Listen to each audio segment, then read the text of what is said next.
ladies and gentlemen, good evening. It's nice to be back live with you tonight. It's Monday evening, the Monday after the conclusion of match day 32 in the Scottish Premiership. Funnily enough, now that I've just said 32 out loud, it reminded me that last week somebody pulled me up in my comment section for not being the best linguistically, if that's the word. Apparently I have to pack it in with saying 30 over 30 and have to stop using f instead of th. I'm for the East End of Glasgow. This is how I have grown up talking for 26 years, and it ain't gonna change. This ain't the BBC, it's Ryan118. Anyway, good evening, ladies and gentlemen. It's nice to have you, it's nice to be here.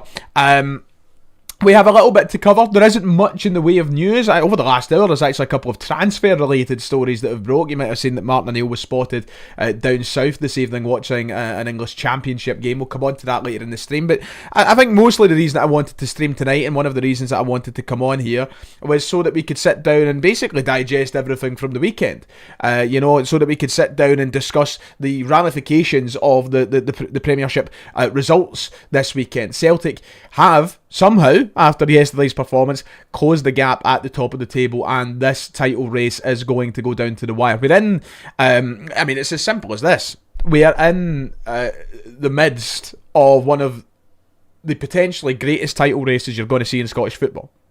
It's not even just Celtic and Rangers, it's Celtic, Rangers and Hearts. There's a three-way race here, and there's only 3 points that separate us, heading into the final day of the pre-split fixtures. So it's a massive weekend coming up. And I said this yet, and I will stick to this. We'll come to the league table in a minute, and of course, second half of the show, I'll get all your points and all your questions in, and I'm sure we'll cover a lot of ground. But the one thing that I said, and I'll stick to this, yesterday was huge, by all accounts. And to simply answer a question that I'm sure plenty of you will put to me, about Celtic and being a contender for the title, of course we are. Simple answer is that. We're 3 points removed from the top of the table. We also have Hearts and Rangers to play at Celtic Park, both respectively. Of course we're in with a shout. How confident I feel about that, different story. But the one thing I will say is, I will give my kind of full-on thoughts after the weekend's games. Because this is a huge weekend coming up. It's a huge weekend. There's no other way to paint it. Celtic will play at home to St Mirren. A game which I'm sure will struggle at times. We've not been convincing home or away this season. I'm sure we'll be given a challenge. Hearts, they need to play Motherwell. And for all, what's happened with Motherwell these last few weeks, the points that they've dropped here and there, and for the kind of tailing off that they've done in these last few match days, still a tough side.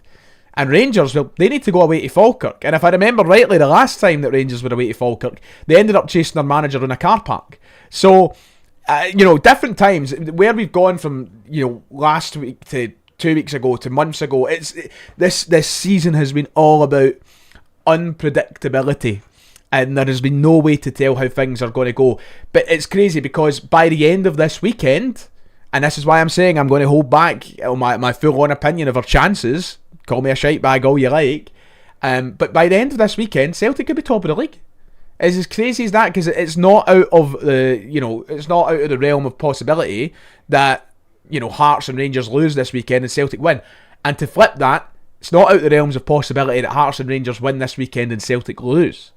That's been the nature of the beast in the Scottish Premiership this weekend, and we'll have the full picture at the conclusion of match day 33. We'll have the news on Monday as to who, this time next week, we'll know who Celtic play in the split, in what order and where, and we'll know who Hearts and Rangers have to play, when and where, and we'll be able to see, we'll be able to take the lay of the land, and we'll be able to give a very well assessed opinion of who is the true favourites to win this Scottish Premiership title. So let's very quickly have a look at the league table, shall we? After the conclusion of match day 32, of course, everyone has played the same amount of games. I know the weather's been that government weather machine has been all over the place this weekend, but I think from here on out, we shouldn't be expecting any postponements or anything like that. We should all be playing the same games at the same time, same amount of games at the same time.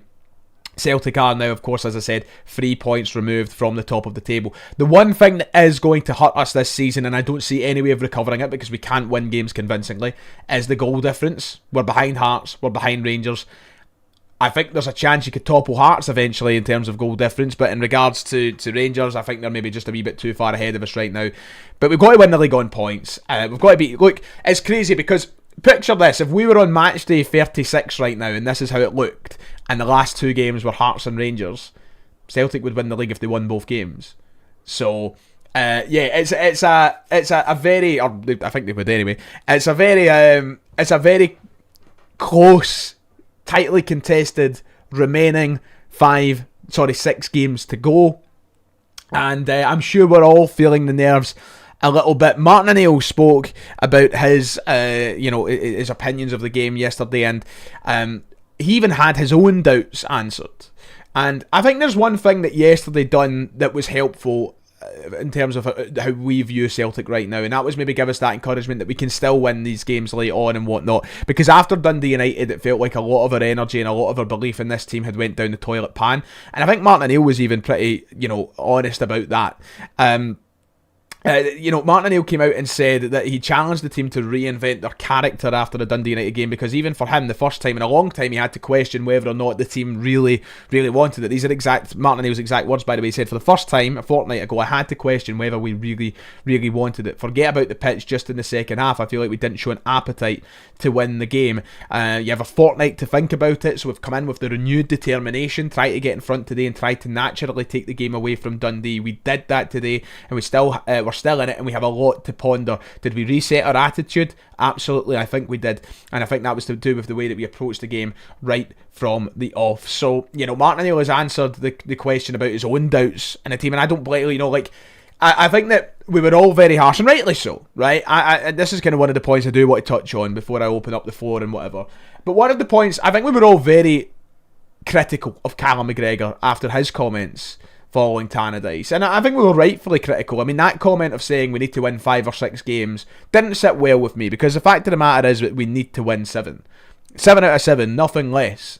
And I think that him coming out and saying 5 or 6, especially at that exact moment, it just didn't feel right. But at the same time, I understand why he would have been feeling that sudden, he couldn't have felt good back in the changing rooms. And obviously being caught in the media directly after the game, you say things that you might go, didn't think that through. I mean, Martin O'Neill's been very honest, coming out and saying that he doubted the team. And I don't criticise him for that. We've all doubted the team. And Martin O'Neill has always been somebody who tells it how it is. So, we have a big few weeks, and this is the thing now. There is no point in getting bogged down about where the momentum lies. There's really no point. Like, it's all well and good to go, let's let the momentum build and whatever, but momentum has been something that's come and gone for all 3 of the teams at the top of the table this season. Nobody has been able to really sustain it. If anything, Hearts are the only team that's had a real sustained period of momentum in this Premiership race, because they've led for the longest time. They've been top of the table for God knows how long it feels like. And they've been the only ones that's really sustained a real momentum. So there's no point in talking about it. We just need to take it a game at a time and keep winning. And whether that's by hook or by crook, or whether that's convincingly, 3 points is the only thing that's going to keep you in a title race right now. So Saturday's a huge day. Celtic also have that advantage of putting the pressure on the likes of Rangers, who play on Sunday. And don't let anybody tell you otherwise. That is big.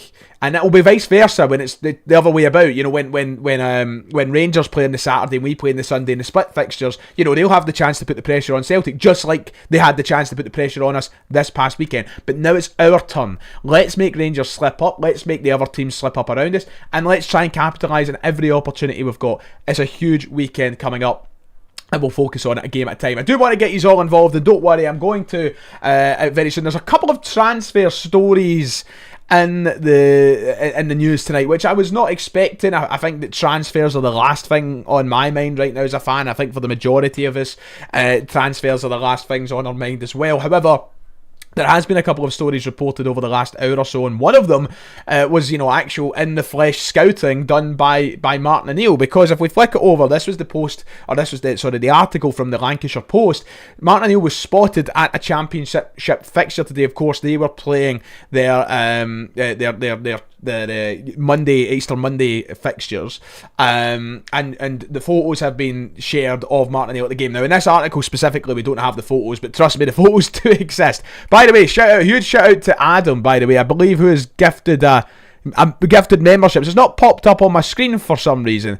Thank you, Adam. You're an absolute legend. He's gifted 5 memberships. Congrats to those who picked it up. Baldy Prick, Nikaritsu, Smell the Glove, Adam and Scotty Boy. Thank you, Adam. You're an absolute legend. God bless you. And thank you to as well, John, for the comment earlier in the 19 months of membership. When is Callum Osman back? We'll probably not see him for another couple of weeks, I would imagine.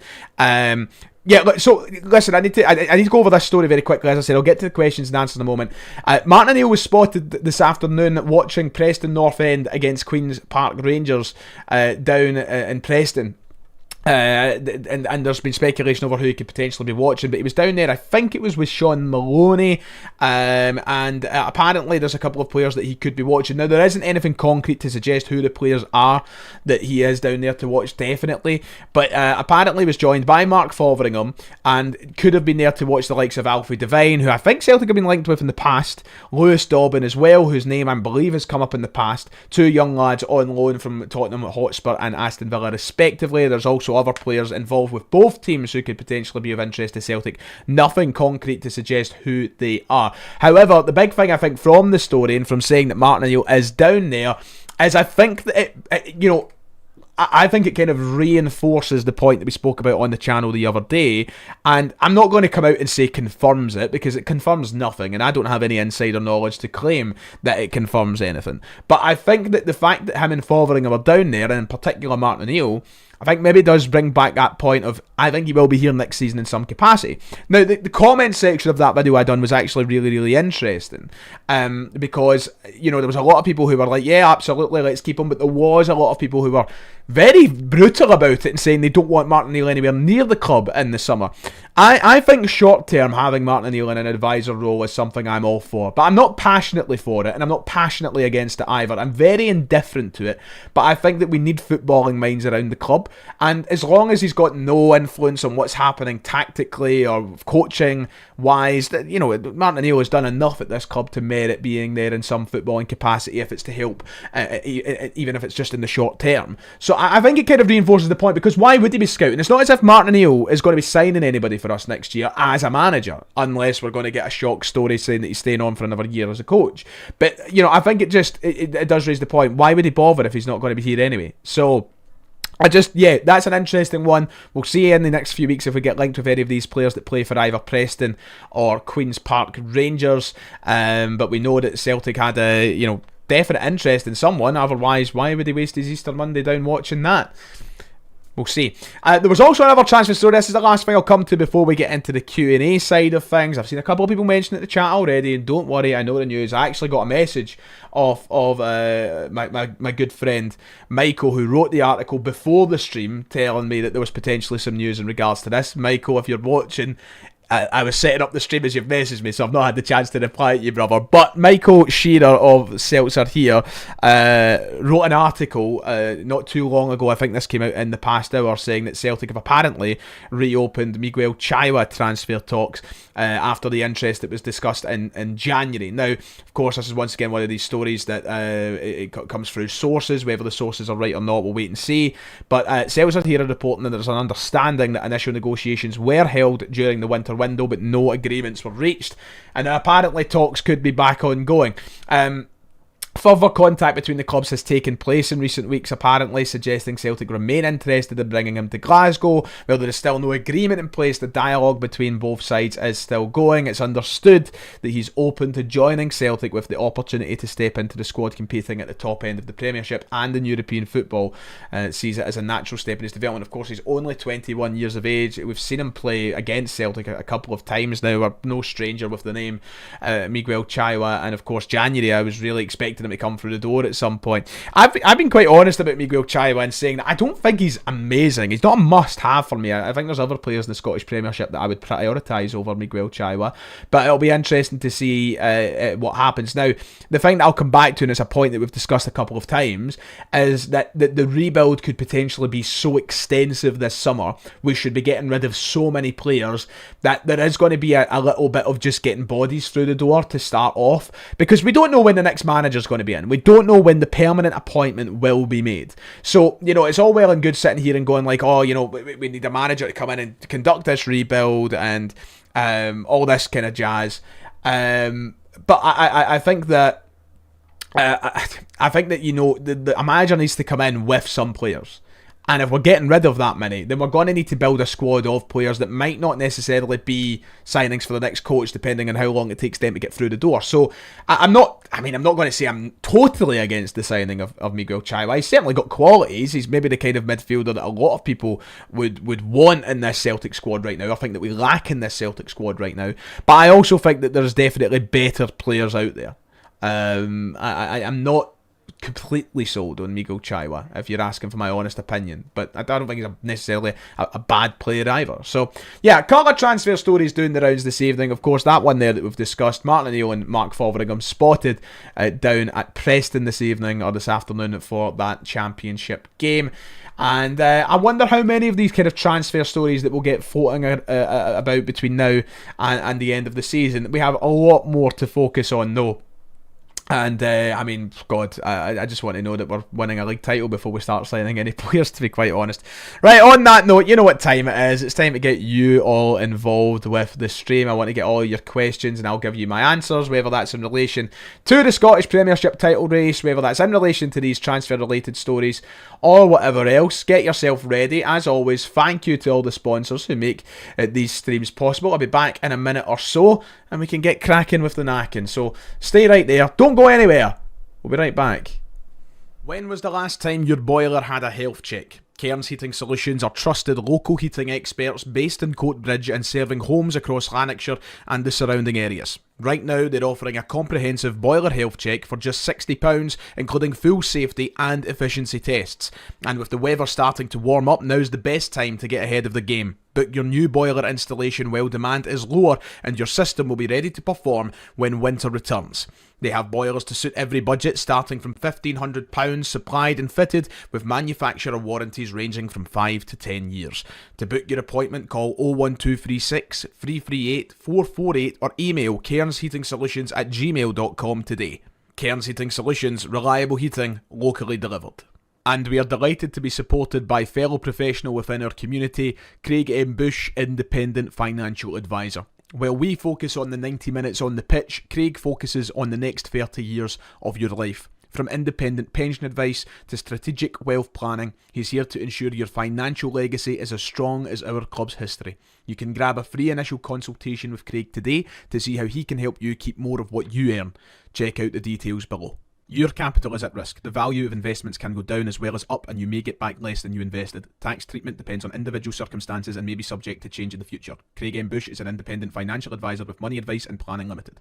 Right, okay then, shall we get going with the second half of the stream? Let's get all your questions. I'm sure you've got a lot to say, and let's try and cover as much ground as we possibly can. Of course, get as many points in as possible. Let's start with Mackenzie, because I know he's dying to get one over me here, but you laugh at me for a couple of weeks ago for saying that Askew can't handle the pressure. I think I've been proven right.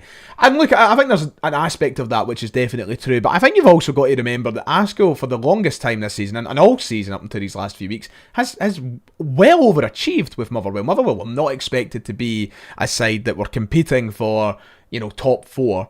And he certainly went, in my eyes, a team that I thought would be competing for even the top half. So he's overachieved massively, and maybe it is just a little bit of fatigue catching up on them, or maybe reality coming back a wee bit. But I don't think it's still anything that's been drastic enough to suggest that Askew hasn't done a tremendous job. Has my interest in him as Celtic manager certainly cooled off a wee bit? Absolutely, I'm not going to deny that. I think the last few weeks has got me thinking maybe more along the lines of going, maybe needs another year in a row like that before I'm sold completely. But I would never discredit the guy or Motherwell in general for the job that they've done this season. I don't know. I said it in my tier list video the other day. I'm starting to think that Askew will not be Celtic manager, even though at one point I was pretty convinced he would be. And I think that's because the people at the top of the club will maybe have their doubts after seeing these last few weeks. But hey, there's a way to go. Mother will have a job to do in the split as well, so we'll see what happens then. The conversations in this league this season have changed so quickly. I think we all know that, so there's no point in looking at things in a reactionary manner, because it just doesn't really get us anywhere. Let's keep going, shall we? A lot of people talking about Asco in the chat. We'll maybe come to that towards the end. We'll see what happens. Thank you to Celtic Champions for 7 months of channel loyalty. I appreciate it, mate. Saying, should we try and bring in more of the good players from within the league during the summer rather than unknowns from Europe? And it's a question that ultimately I don't think any of us can really answer with any full faith or confidence. Like, I don't know what Celtic would look like if we were to prioritise signing the best players from around the league. And the only reason I don't know that is because we've not seen Celtic do it in that many years. And the standard of football in the Scottish Premiership has changed drastically since we used to do that. Like, I remember when I was 8-9 years old, we were signing the Paul Hartleys of the league, the Barry Robsons of the league, and guys like that, Scott McDonald. These were players who were brilliant, and Scottish football was probably a better place. I'm not going to lie, the top three proves it. The standard of football in this league right now is dross. And I'm sorry if I sound very... as if I'm putting the league down or anything like that. Not knocking the entertainment value, but quality-wise, I still have my reservations over whether or not the best players in the league are good enough for Celtic, because ultimately the standards have dropped. So do our standards drop with that? I'm not too sure. There are players who in this league are absolutely good enough to play for Celtic. There's a couple of them that I would really like to see in Celtic jerseys in some capacity, whether that's as a squad player, starting player, whatever. But, you know, I don't think that there's any evidence to necessarily suggest that it's the direction we should be going. Celtic have had a proven track record with their best signings over the last 15 years, and they have been unknowns. They've been your Virgil van Dijks, they've been your Victor Wanyama's, they've been your Moussa Dembele's, your Odsonne Edouards, and these kind of guys. How many players over the last 15 years have we signed from the Scottish Premiership that we've sold for big money? Stuart Armstrong. That's it. I cannot, unless I'm thinking of forgetting any. It is a real difficult... I don't think, as I said, anybody can answer it with great confidence. Thank you to Murray for tuning in tonight. It's good to see you. How many points are Hearts on, Adam? You know how many points Hearts are on. I'm not doing it. The meme is dead, son. Thank you for the gifted memberships, by the way. I can't remember if I said cheers. We're repeating ourselves again, but we badly need something in the midfield, turning every game into a battle. Also, my heart is in my mouth every time Liam Scales on the ball. Yeah, I was screaming at Scales yesterday, and I'd really hope this season is the last that we need to endure that stubbornness of him being Celtic's starting centre-half. Brutal to watch, genuinely terrifying at times. But yeah, the midfield... I thought yesterday in the first half the midfield actually played quite well. Second half it all collapsed pretty quickly, and it became a real concern again. McGregor really struggled, and like the conversations keep coming up. We spoke about this a few weeks ago, and I'm like, I really don't want to jump into using the W word, you know, WASHED. I really don't want to use it, but people are scared about it. And, I mean, you see the second half yesterday, and I can understand why. I love McGregor, and I still maintain that the role is a problem. You would have heard me say that in my pre-match stream yesterday. But, yeah, the midfield is getting ran over, and we need to rethink it coming at the Rangers game and the Hearts game. They could murder us in there. They could murder us in the middle of the park, and I am genuinely quite concerned about that. Ryan Christie, of course, he ended up leaving on a... Did he leave? No, he was on the last year of his contract when he left, wasn't he? A couple of players in there. Turnbull was decent. It was good in the COVID season. That was really about it. But yeah, it wasn't terrible. Absolutely not. Apparently the split games could come out this week. I doubt it. It'll probably be next week. I'd be stunned if they came out this week, to be honest. Because I think that they're going to be under scrutiny by someone for getting something wrong. There's going to be conspiracy theories, so they probably want to sit and take their time about it. Do you think that Nygren is actually good? I genuinely think if Celtic had a good side and put up good performances across Europe, you could go for 20 to 30 million. I'm not going to go as far to say that he's a 20 or 30 million pound player. Do I think he's a good player? Of course I do, because you don't score 20 goals in a season, or 19 I think he's on right now. Tried to nick his 20th yesterday without being a good player, but he certainly needs to... He's certainly a specific type of player. He's not going to be the guy that runs about the pitch for you 90 minutes and creates umpteen chances. He's a talisman in the sense that he'll take advantage of complacency or mistakes from the opposition, and he'll pick up on them pretty well. I like him. I think he is a good player. I think he had better players around him, maybe not 20 to 30 million, but certainly having a more enhanced conversation about him, to be honest. But we'll wait and see how that goes next year. Nygren will be part of the squad next year. I have no doubt about that. So it'll be interesting to see if we improve. Does he improve? Does he regress? You know, we'll have a really good and interesting conversation about him going into this time next year, I would say. But yeah, it kind of enhances it. Kind of this enhances the point I was talking about a moment ago with the split fixtures and why I think that we won't hear about it till next week. I think Engels will win us the league if we do it. I can't wait for Engels to be back. I wouldn't go as far to say I think he'll win us the league, but I cannot wait for him to be back. I'm buzzing. What shirt am I wearing today? It's a new Dortmund. It's new. It only came out like last week. It's 100th anniversary of the Westfalen Stadion, I believe. But this is the goalkeeper kit. Short sleeve, right enough, not long sleeve. The goalkeeper version. They released a black outfield version, and I thought the goalkeeper one was much nicer. I fucking love it. So I picked that up. It's a special edition. You can get it on like the Puma website and stuff like that. Right, let's keep the questions rolling, shall we? Let's see. A lot of talk about the Green Brigade in the chat as well over the last few hours and such. In the last few days, are they coming back? I don't have any information I can give you. Honestly, no point in asking me, and I apologise for that. I'm not in direct communication with the Green Brigade. I hope they're back soon, stand with the band and all that jazz.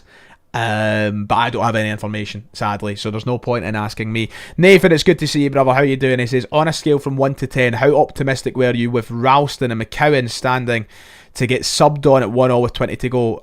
2, maybe. Maybe that's being generous. I don't mean to be harsh on any of the lads, but both of them are, so far from being Celtic quality, and with all due respect, they're hardly game changers, Ralston or McCowan. I was really in awe of how Hatate was not coming on the park yesterday, and then obviously it dawned on me like there's got to be a fitness related issue here, a niggle or something like that.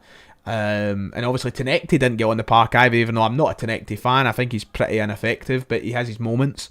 But yeah, if you wanted me to answer it, I mean 2 maximum. And the 2 maybe came from the fact that McCowan on a hope and a win might get you something. But yeah, I wasn't very optimistic, Nathan, to answer the question pretty simply. And apologies for any offence caused. Any news in Callum Osmond? A couple of people have asked. No, nothing as of yet. I don't think it even came up at the press conference on Friday pre-game, so maybe it'll come up this week. Who knows? I should say Michael O'Neill. Certainly not Michael. Martin O'Neill did say that he's itching to get back and that he's anxious to get back, I think his words were, which kind of indicated that he might be coming back soon, but there was no sign of him at the weekend. There's no news from me here. We're waiting to see what Martin O'Neill says about it. Feel for Big Thomas. He's got the personality but not the quality. He's just honking to watch. At least he'll be remembered for the penalty at the Piggery. I agree with all of it. I mean, there's not a point that I can dispute there. I love the guy's personality. I really wish that he could succeed here, and I wish that he did go better, but he's certainly a footballer.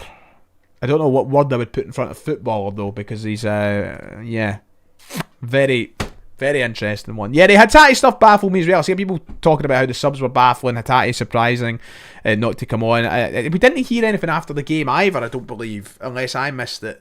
I don't know. Ryan, a different viewpoint, but where do you think, this is a good question coming into the split fixtures from Thomas, and a different viewpoint, where do you think our rivals have the weakest areas and how can we exploit it? And I think the simple answer is this. You might be looking for me to say midfield, defence, up front, whatever. Mentality. And it's as simple as that for me. That's what you need to exploit. Hearts have never been in this situation in my lifetime.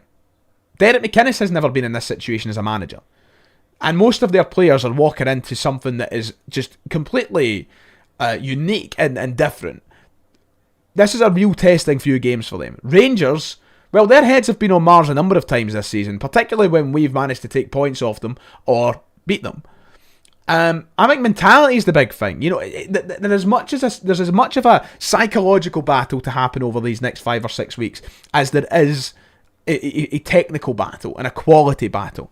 And it might sound like a cheap answer, and I get there is areas, I can look at Rangers and I go, I don't think such and such is very good. But it's all about the psychology for me from here on out.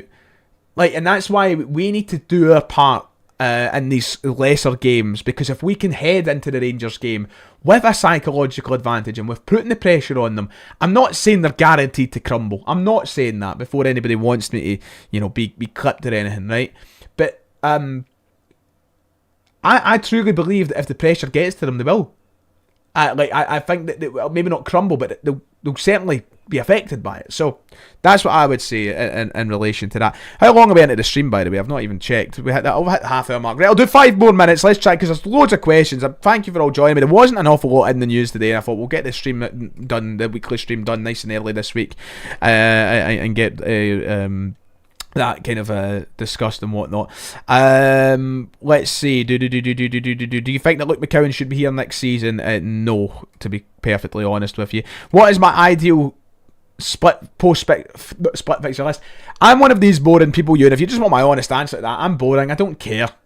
We have to play the same teams no matter what order it is and whatnot. Like, as far as I'm aware, we should have 4 home games, which is great, magic, and we'll have 2 away games.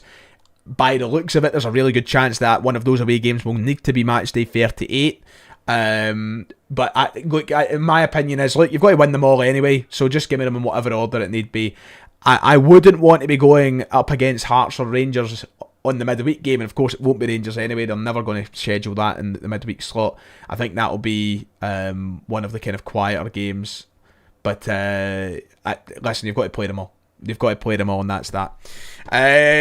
Rumours about season ticket prices for next year. God, there's nothing out yet, and I'm hoping it's not up fucking any more money. And they'll be getting told, I think, by many Celtic fans what their thoughts are if they were to go back up. When is Araujo back? Not back anytime soon, put it that way. Doubt he'll be back this season. I mean, there was a bit of optimism towards the end of the international break, but I doubt it. Any Johnston updates? The latest update was that there's a setback with him and he might not be available until, match days 35, 36, something like that, if even. So we'll wait and see. Do you think it's better if we play Hearts and Rangers early in the split? I feel like I can safely say, I might be wrong here. I'm pretty convinced that Rangers will be match day 35. And I think that's the only one that I'm certain of. I'm pretty convinced that Rangers will be the second game of the split. Because they're not going to make it the midweek, which is match day 37. They're not going to make it the last game of the season, which is match day 38. And they're not going to make it the first game after the split on match day 34. It's got to be 35 or 36. And I just think it'll be 35. I'm willing to put some money on that. It's got to be 35 or 36. Put it that way. So I think we will end up playing Rangers early in the split, because I think it'll be match day 2, and then I think it'll be Hearts and match day 3, to be honest with you, or maybe 37 the midweek game, maybe. But aye, there you go. That's would I prefer them early? Once again, I honestly don't think it matters. We've just got to play every team when it, and I will go there. Rangers probably need to beat us at Celtic Park to win the league. How many times have they had to beat us when a trophy's on the line and they couldn't take it? That's the main thing we can take. Yeah, look, I mean, as I said, by the time we roll around to play them, God knows what the lay of the land will be in the Scottish Premiership, and I think we'll have a better idea there if they need to beat us or whatnot. But as I said, and you're right, mentality is a big part of it. And that's that. Right, on that note, I am going to wrap things up there. We are approaching the 35-minute mark. Thank you, everybody, for joining me tonight. Who knows, maybe I'll be live sometime between now and Saturday if something big happens and I need to go live for it. But if not, I'll see you for the pre-match live stream on Saturday afternoon. We'll be live a couple of hours before kick-off, before I head to Celtic Park, and we can talk about the game against St Mirren then. Regular content will go forward as usual. Members content as well this week too. Celtic the Thunder podcast, all that jazz. Thank you for joining me today, ladies and gentlemen. I hope you have a fantastic rest of a bank holiday Monday. Take care of yourself, God bless, and I'll see you all next time.